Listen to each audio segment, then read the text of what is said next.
Arte Hoy en Perspectiva. En el estudio de radio, cada semana, un autor y su obra.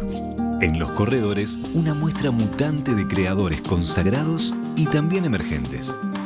Arte Hoy en Perspectiva presenta Banco República para su tarjeta Brow Recompensa. Apoya Victoria Plaza Office Tower.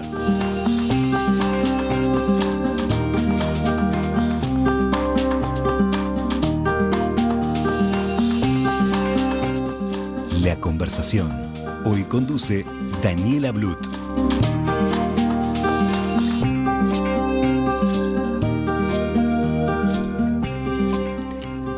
Hola a todos, bienvenidos a una nueva conversación con el artista de la semana.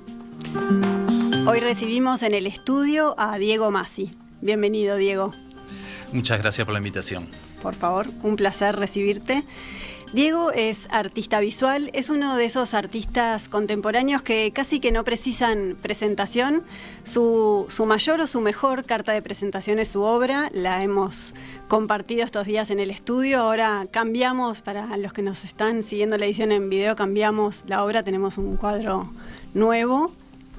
Y Diego elige en general el blanco y negro para trabajar, pero el color aparece por allí, en general en los fondos.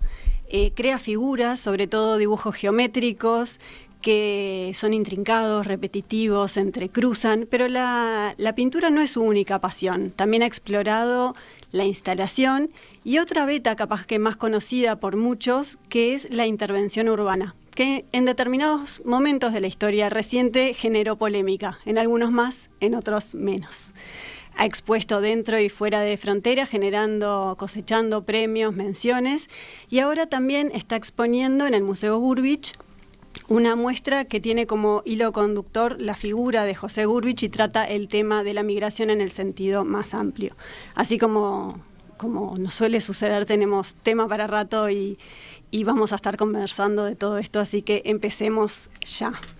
Diego, contanos ¿por qué estos dibujos, por qué este camino de elegir este tipo de dibujos, el blanco y negro, estas figuras geométricas que se volvieron tu sello? Sí. Y que se han repetido a lo largo de toda tu carrera, que ya lleva varias décadas, y sin embargo siguen estando ahí, no los cambiaste por otros. No. Bueno, creo que eso es parte de mi personalidad, quizás un poquito obsesivo con ciertos recursos o con ciertos lenguajes que me interesa. Cuando algo me interesa, empiezo a explorarlo, y es como un camino que voy transitando es como una investigación, ¿no? Donde, como en cualquier otra área, ¿no? Un científico, un músico explora, y yo siempre hago la comparación que a veces determinados músicos o bandas o orquestas utilizan ciertos instrumentos, como puede ser bajo, violín y percusión. Bueno, yo utilizo blanco, negro y algún color extra. No es algo definido en mí, claramente mañana podría cambiar completamente, no tengo un plan, simplemente a veces uno como creador o como artista sigue ciertos impulsos, ¿no? Que eso creo muchísimo en esa parte. El trabajo siempre se centra como en la composición, en la estructura. Yo vengo, a pesar de que no vengo de una escuela geométrica, vengo de Ernesto Arostegui, de la Escuela Nacional de Bellas Artes, de la cual soy egresado, y fue toda una etapa fundamental en mi vida y en mi formación. Si bien yo ya pintaba antes de entrar a la Escuela de Bellas Artes, arranqué a trabajar en arte probablemente a los 16, 17 años, y bueno, hasta acá sigo. Pero esos impulsos que te llevan a crear te siguen llevando por los mismos caminos. No te pasó, si bien después vamos a hablar de todas las otras betas, pero te siguen llevando por acá. La obra pictórica ha ido mutando. Si tú ves lo que yo pintaba hace 20 años, se parece, pero no es igual. He ido sacando la figuración, he ido viajando hacia un camino más del arte más abstracto, ¿no? La geometría más abstracta, ¿no? Como ese cuadro que hay detrás tuyo. En donde me interesa cierta composición, pero desde un concepto geométrico, desde un concepto lineal y de equilibrios y estructuras, no tanto de lo que estamos percibiendo, ¿no? O sea, que lo que uno puede interpretar de la obra es muy amplio y muy abierto. ¿Y por qué el blanco y negro? ¿Qué te da el blanco y negro?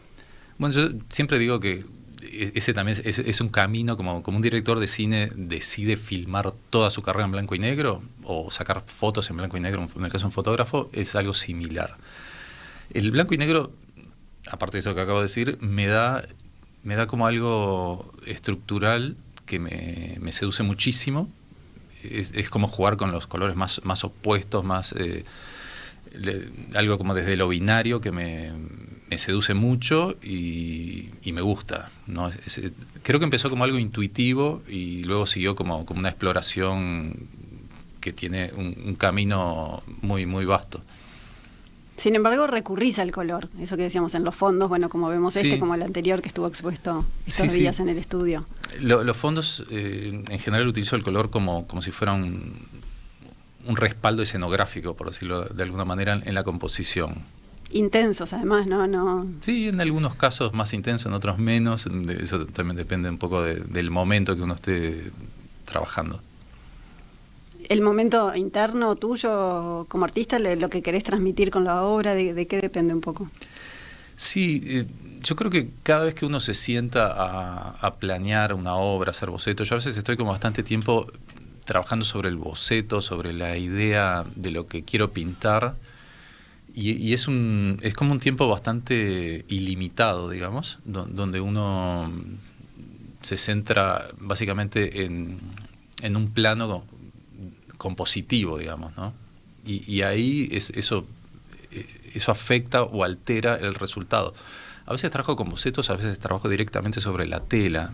Prefiero el boceto, pero también depende del momento también. ¿Y ahí en el boceto ya definís el color del fondo, por ejemplo? Sí, ¿O a veces sí? A veces sí, a veces no. No soy tan... No hay una regla.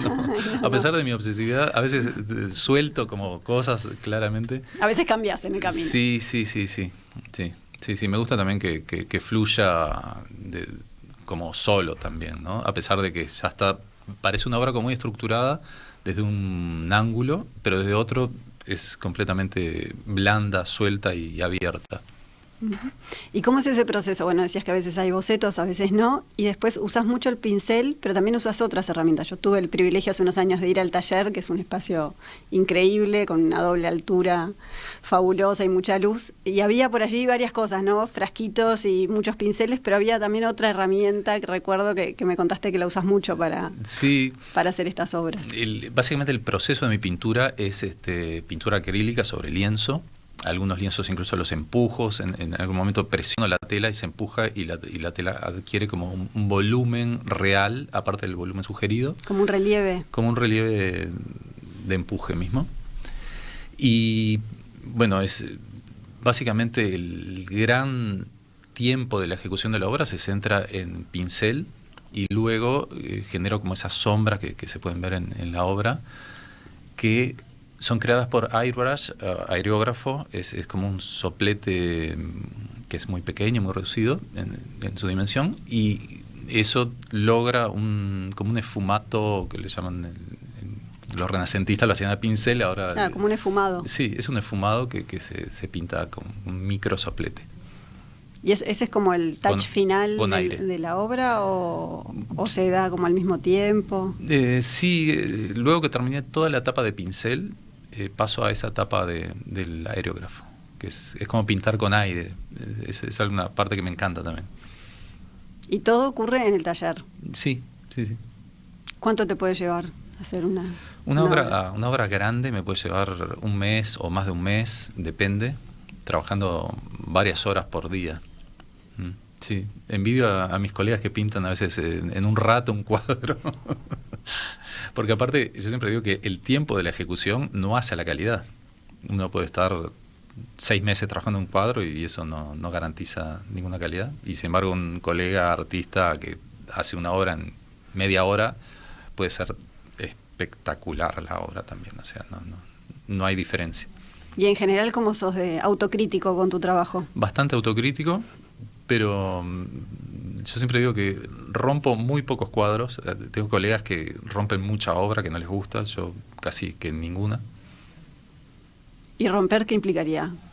¿Pintarla arriba o romperla? No, romperla, destruirla. ¿Cortarla? Cortarla y tirarla, quemarla.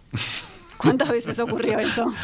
No, pocas, capaz que 4 o 5 veces en toda mi carrera. Bueno, Estoy no bien. está tan mal. Sí, he pintado más de 600 cuadros, así que es un porcentaje Bien, mínimo. bien. Podés seguir.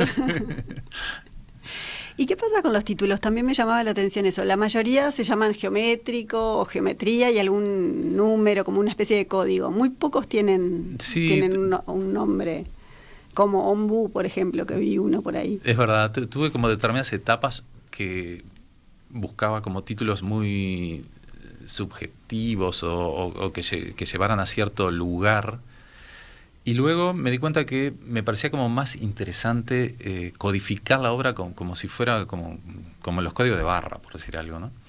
Y eso me parece que también desprendía al trabajo de cierta cosa previsible, ¿no? A veces el título direcciona mucho a la obra. A mí me ha pasado entrar a museos, ver artistas que me gustan mucho, y leo el título y me quiero morir. Digo, ¿por qué le puso ese título? No puedo creerlo.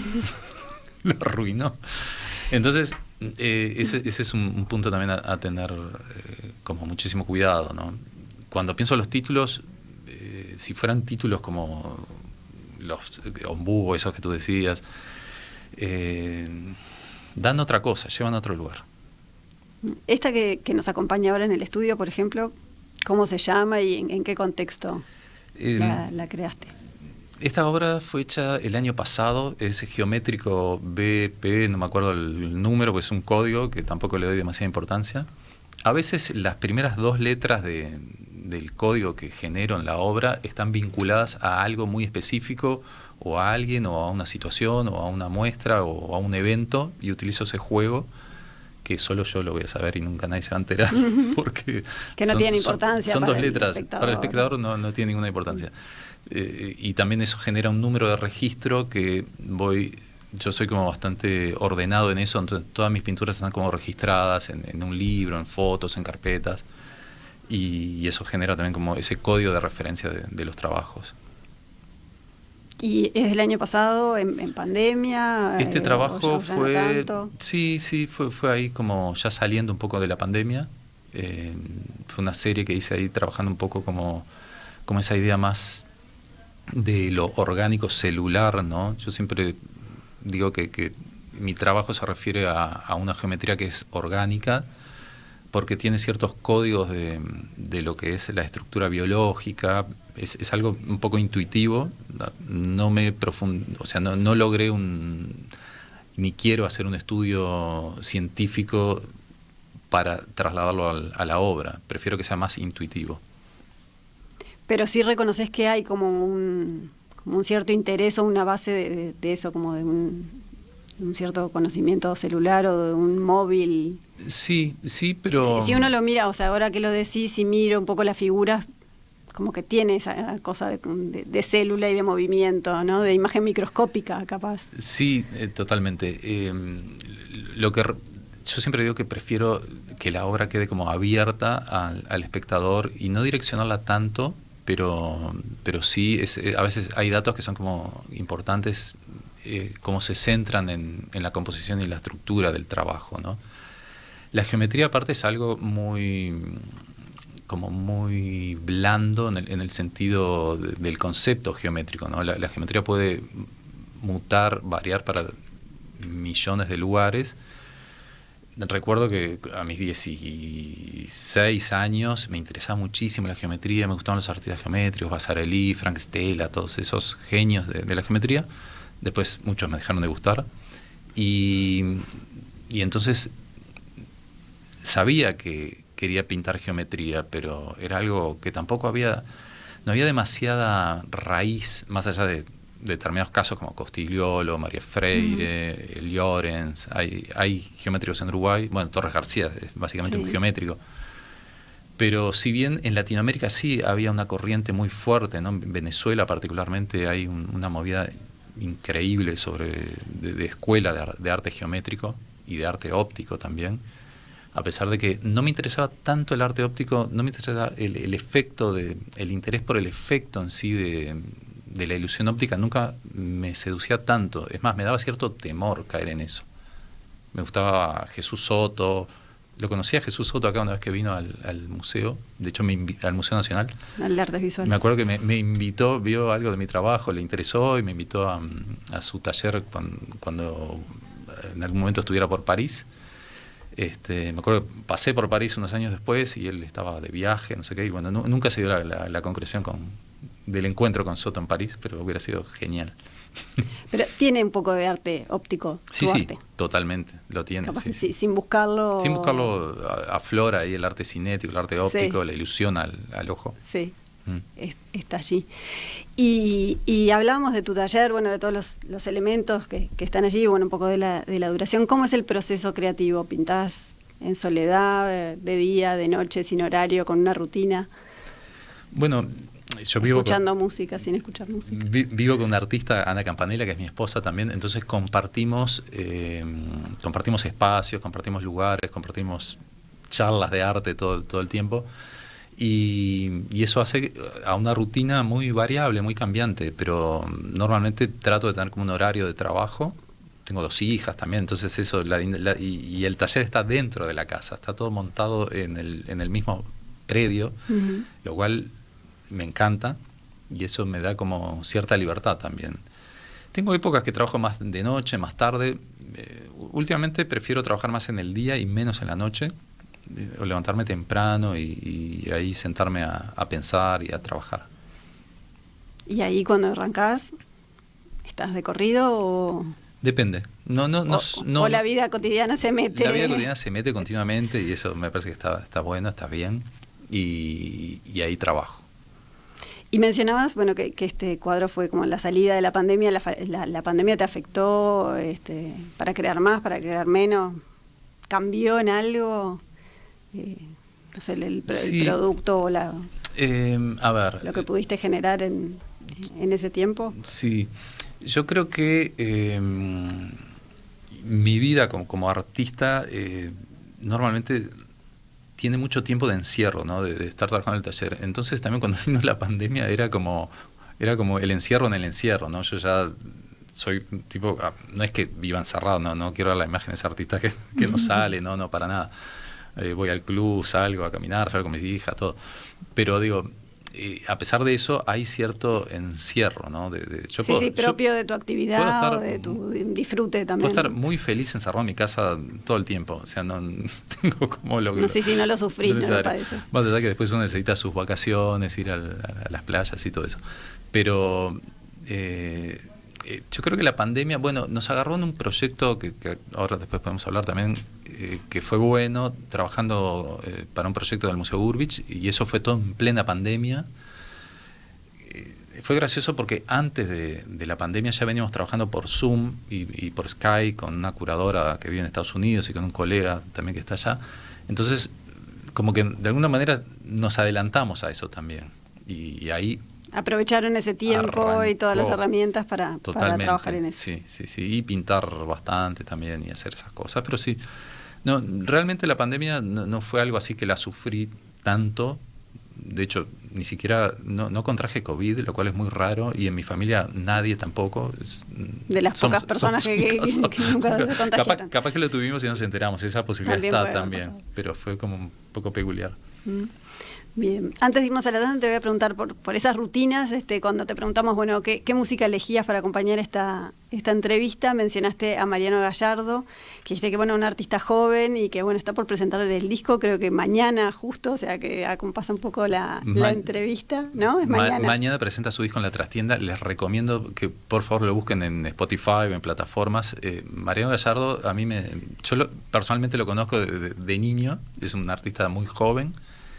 Y no lo recomiendo porque lo conozca, lo recomiendo porque considero que es uno de los mejores discos que se ha hecho en la historia de la música del Uruguay. Me atrevo a decir eso, lo cual más de uno me va a cuestionar, pero que lo escuchen porque es un músico talentosísimo y que viene de una familia de músicos. Vamos a escuchar un pedacito de la canción que elegiste y ahora nos vas a contar por qué.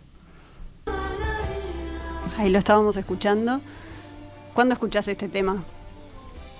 Bueno, me pongo mucho el disco de Mariano para trabajar, para pintar.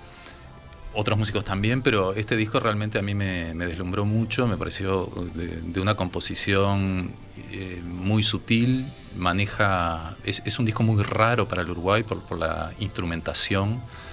Me decías que viene de una familia de músicos. Sí, su abuelo Kurt Pallen es un compositor y un estudioso de la música clásica en Suiza, vivió en Suiza muchísimos años. El hermano de Mariano también es un músico destacadísimo que vive en Barcelona. Toda la familia está como vinculada al arte. La madre trabaja en teatro, escenografía, danza. O sea, es una familia muy... Todo familiar. Los conozco bastante, pero recomiendo este disco realmente, no porque lo conozca Mariano, sino porque realmente sorprende, y estoy seguro que es un disco que va a pasar a la historia de la música uruguaya como un disco poderoso, potente. Perfecto. Así que mañana, por favor, yo personalmente voy a ir a la trastienda, obviamente. Está pasando acá el chivo del disco. Información. Me compré el vinilo. Bueno, Mariano grabó un vinilo que, si no me equivoco, lo mandaron grabar o masterizar a Japón. Está también en las disquerías en vinilo, así que es muy recomendable. Muy recomendable. El sueño de los otros se llama el disco. Y el tema era Las Mañanas. Así que nos vamos con ese tema, nos vamos a la tanda y ahora después volvemos al arte después de la tanda para seguir hablando con Diego Massi.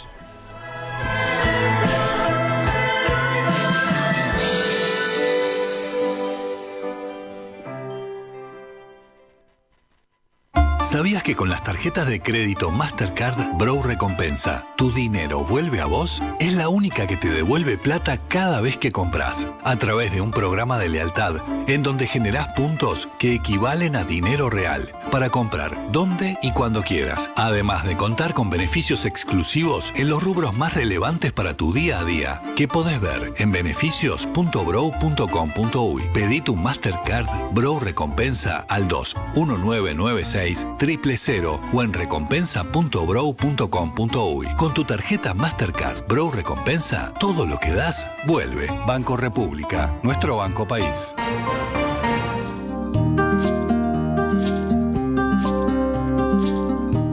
Para comunicarse con la conversación, recibimos vía WhatsApp 091 525252.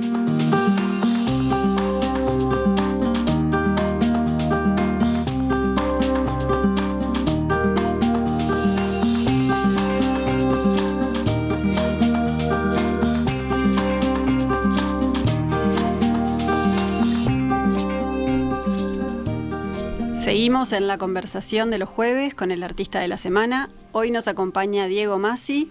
Ya estuvimos adelantando algo de la muestra que tiene en este momento Diego. Se llama Transhemisféricos en el Museo Gurvich y trata sobre el tema de la migración. Hay una cosa que estaba buena para destacar, es que no estás con obra pictórica, estás con esa otra beta capaz que menos conocida, que son las instalaciones, con sonido, con movimiento, que bueno, me acuerdo ese día que estuve en el taller también me mostraste alguna, y creo que en tus comienzos empezaste con las instalaciones, ¿no? Como que te gustaba mucho la electromecánica, que estuviste a punto de estudiar, ¿no? Ingeniería mecánica o... Más de una vez me tenté de hacer electrónica, sí. Esos campos ahí que tienen que ver con más, como decís tú, con la parte de ingeniería. De hecho, siempre bromeo que tendría que haber estudiado ingeniería. Pero bueno, también quería ser arquitecto, también quería hacer música, también quería hacer cine. Entonces, bueno, capaz que estás haciendo algo de todo eso a través del seguramente, arte. Sí. Sí, mi primera exposición individual estuvo ligada a la tecnología y se llamaba Para las Brisas, fue en el MAC, Museo de Arte Contemporáneo. Que eran unos limpiaparabrisas que se movían. Sí, ¿no? Había vidrios, cristales de auto, parabrisas rotos, había motores, había juguetes mecánicos modificados. Y bueno, ahora retorno a esa técnica, y junto a Richard Garrett, que es un uruguayo colega que vive en Estados Unidos desde hace muchos años, luego nos invita al Museo Gurvich, nos presentamos a los fondos concursables, ganamos los fondos concursables y eso fue súper importante para poder financiar esta muestra, que es bastante costosa, porque bueno, vino la curadora que se sumó también, Cecilia Fajardo Gil, que es una destacadísima curadora de arte internacional especializada en arte latinoamericano, con una carrera increíble. Garrett también es un artista que, bueno, expuso en el MoMA. Yo lo conocí cuando presentaba su obra en Times Square, cuando bajaban los carteles de la publicidad para proyectar su trabajo. Ahí, esa noche nos conocimos en 2015, cuando él hacía ese show en pleno Broadway y la 42. O sea, toda la publicidad se proyectaba ahí. Ahí. Pueden buscarlo, está en YouTube, está en todas las redes. Y bueno, el tema de este trabajo es la migración. Ahí lo que estamos viendo son piezas, algunas mías, algunas de Garrett, donde a través del sonido y la memoria de nuestra infancia, faltó decir un dato que es muy importante, tanto Garrett como yo tuvimos una infancia de mucha migración. Mis padres cada 2 años nos íbamos a Nueva York, volvíamos, después nos íbamos a Lima, después volvíamos a Buenos Aires a vivir siempre, ¿no? Por un par de años promedio. ¿Puedo decir un dato que me acuerdo de esa entrevista que te hice? Que fuiste a más escuelas que los años de escuela primaria. Es verdad. Sí, lo cual eso seguramente tiene que haber afectado mi vida, o para bien o para mal. No Pero lo sé. afectado de alguna manera.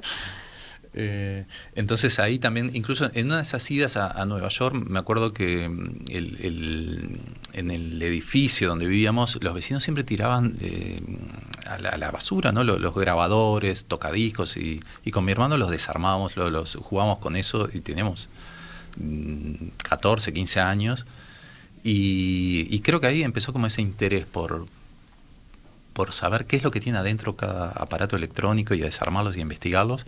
Y básicamente es lo que hago hasta el día de hoy, ¿no? Ahora pueden ver en esta muestra hay un lavarropa muy antiguo de los años 60, donde lo modifico, lo altero, lo transformo en una especie de pasadisco que hace scratch.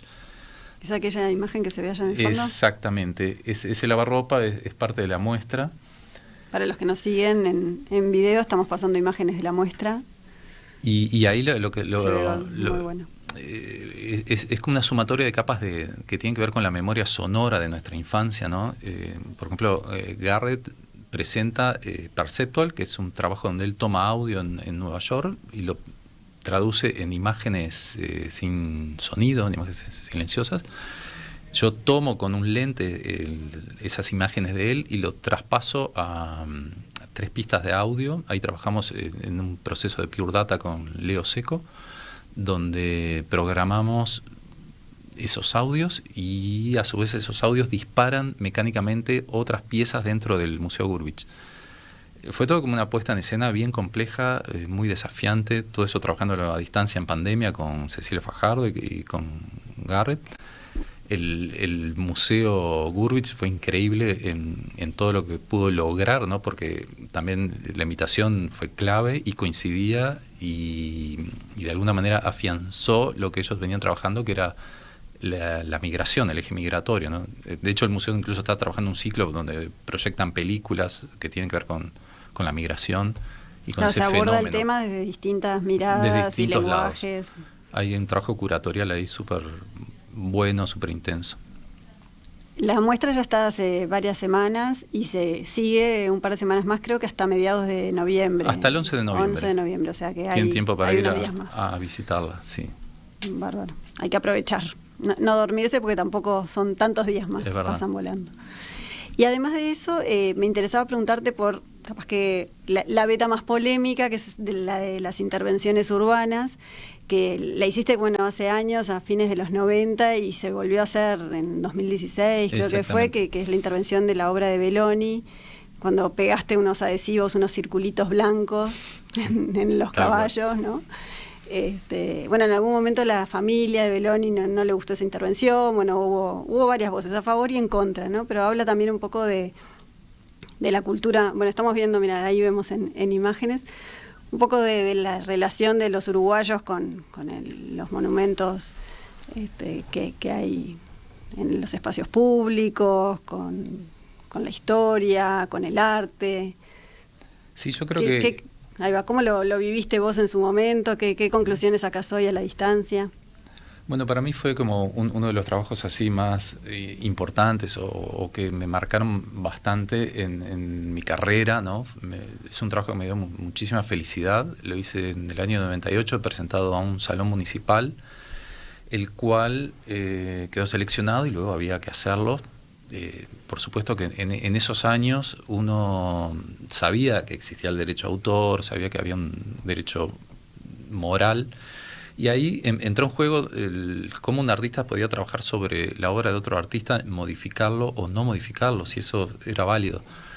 Esto es algo que se hace en muchos lugares del mundo, pero claro, es diferente el derecho a autor sobre el daño que puede producir moralmente la intervención de un artista a otro, ¿no? Eso es algo, y el derecho moral es algo que no caduca, y bueno, ahí fue bueno porque hubo debates infinitos, y la familia de Belloni, por supuesto que estaba en todo su derecho de hacer ese reclamo, y bueno, de ahí donde se desata toda esa polémica, ¿no?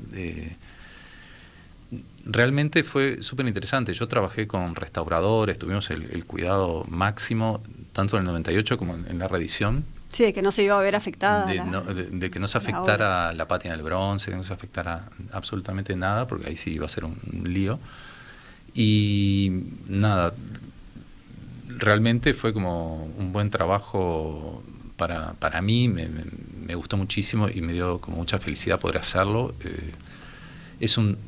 La obra se llama Historia de caballos, y la idea principal fue como separar los caballos de los humanos. Los caballos forman parte de la historia del Uruguay, ¿no? La historia del Uruguay es prácticamente forjada de jinetes a caballos. Y el entrevero tiene la particularidad de que no hay personajes reconocibles, o sea, son anónimos, ¿no? Hay un gaucho, un negro, un indio, mestizos. Belloni hizo como un entrevero ahí muy, muy importante, y marca como ese momento de la historia del Uruguay, que es clave, ¿no? Donde se daba esa barbarie, ¿no? Entonces, me parecía que era como importante marcar de alguna manera, intervenir eso y lograr esa historia de caballos con esa geometría y con ese cuidado que fue realizado. ¿Qué te decía la gente en ese momento? Y bueno, pasaba de todo, ¿no? Mientras los estábamos pegando, incluso había... No solo cosas lindas. No, gente que se paraba a insultarme. Realmente nunca me había pasado que me insultaran por hacer arte. Por supuesto que no lo consideraban arte, incluso hasta el día de hoy te vas a encontrar con colegas, artistas incluso, que no lo consideran arte, y eso me parece que está muy bien. ¿Y vos lo seguís defendiendo? Sí, claro, sí. ¿Y lo volverías a hacer? Sí, claro, sí. O sea, ¿lo seguís viendo como una herramienta válida, como una forma válida de hacer arte? Totalmente. Es más, estimularía a todos los artistas que intervengan obras de otros artistas. Pero siempre hay que tener como ese cuidado de no generar un daño, de no generar situaciones complicadas, ¿no? Siempre hay que tener un cuidado enorme con el derecho a autor y con el uso de la obra de otro artista, ¿no? De hecho, ahora mismo en Trace Hemisférico, por ejemplo, yo utilizo pistas de audio de Aníbal Zampayo, modifico la obra de Aníbal Zampayo. Garrett también trabaja con pistas de audio de Mario Benedetti. Hay una obra que es súper interesante donde él arma y desarma la poesía de Benedetti en 2 canales y un sistema de computadora a través de un software. Va armando en tiempo real nuevos poemas que Benedetti nunca los dijo. Por supuesto que todo eso hicimos las consultas con Agadu, con derecho a autor, y como son caracteres muy particulares de la forma que estamos presentando esto, y no es una obra que está a la venta, entonces hay muchos ejes que hay que tener en cuenta y que a veces habilitan o no habilitan hacer obras donde uno modifica o altera el trabajo de otro artista. Es un tema súper interesante. ¿Cómo te parece que se relacionan los uruguayos con el arte? Siempre se habla, bueno, del tema de que se vaya más a los museos, el tema de cobrar entrada, no cobrar entrada, promover, ¿no? que vayan más, incentivar a los niños con programas en las escuelas. ¿Cómo ves vos que se relacionan un poco con tu experiencia exponiendo acá, exponiendo en el exterior? Bueno, yo creo que el uruguayo todavía le cuesta un poquito y acercarse a los museos y acercarse al arte. Quizás ahí hay un punto donde la pedagogía, desde que los niños arrancan la escuela, no es o no se viene dando de la forma que tendría que darse. Eso es algo que a mí siempre me preocupó y creo que está cambiando, está mejorando. Yo veo que mis hijas, que todavía están en etapa de formación, reciben mucho más estímulo del que recibimos nosotros. Todavía falta muchísimo, pero creo que es por ahí, ¿no? Hay una base donde tenemos que lograr formación desde la primera etapa de la vida. Integrarla también, ¿no? Integrar el arte a...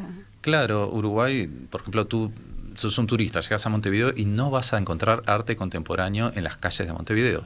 Prácticamente no lo vas a ver, salvo alguna rareza o excepción, no hay.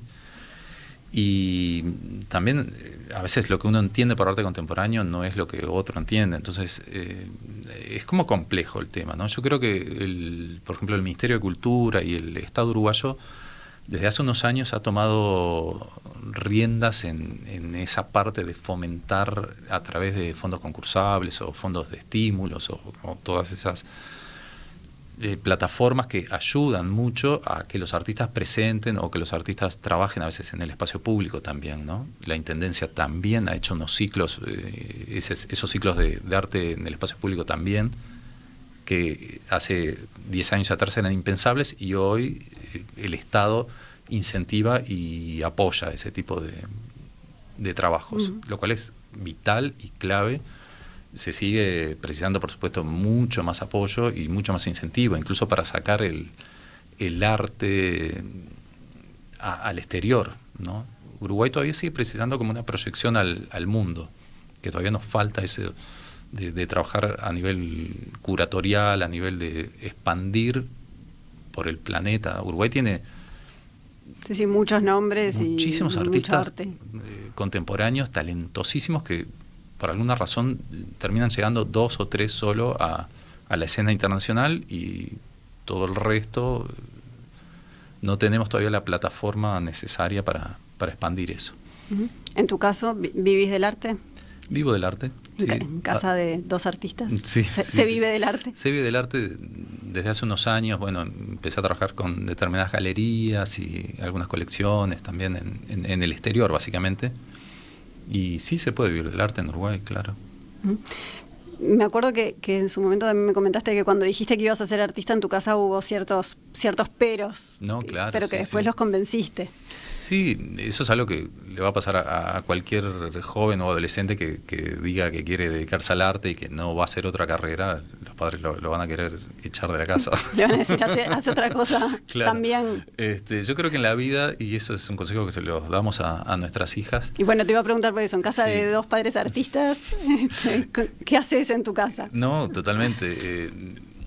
Siempre tratamos de estimular todo lo creativo, todo lo que tiene que ver con el arte y bueno, después tomarán la decisión, ¿no? Si hacen arte o no. Tampoco queremos forzar nada, pero cuando yo siempre lo que le decimos a ellas es que sean felices y que hagan lo que realmente les da felicidad.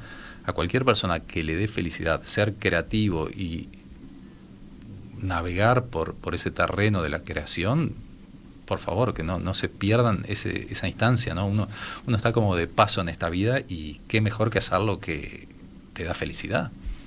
Perfecto. Bueno, cerramos con ese concepto entonces. Nos quedamos con eso. Muchas gracias, Diego, por habernos acompañado hoy. Un placer y muchísimas gracias por estar difundiendo sobre todo las artes visuales, que es un terreno no tan difundido en el país. Es verdad. Gracias. Bueno, muchas gracias por haber estado por acá. Recuerden los oyentes que la entrevista ya queda disponible para ver o para escuchar en la web de la radio y nos despedimos hasta el jueves que viene para volvernos a encontrar en una nueva conversación. Muchas gracias.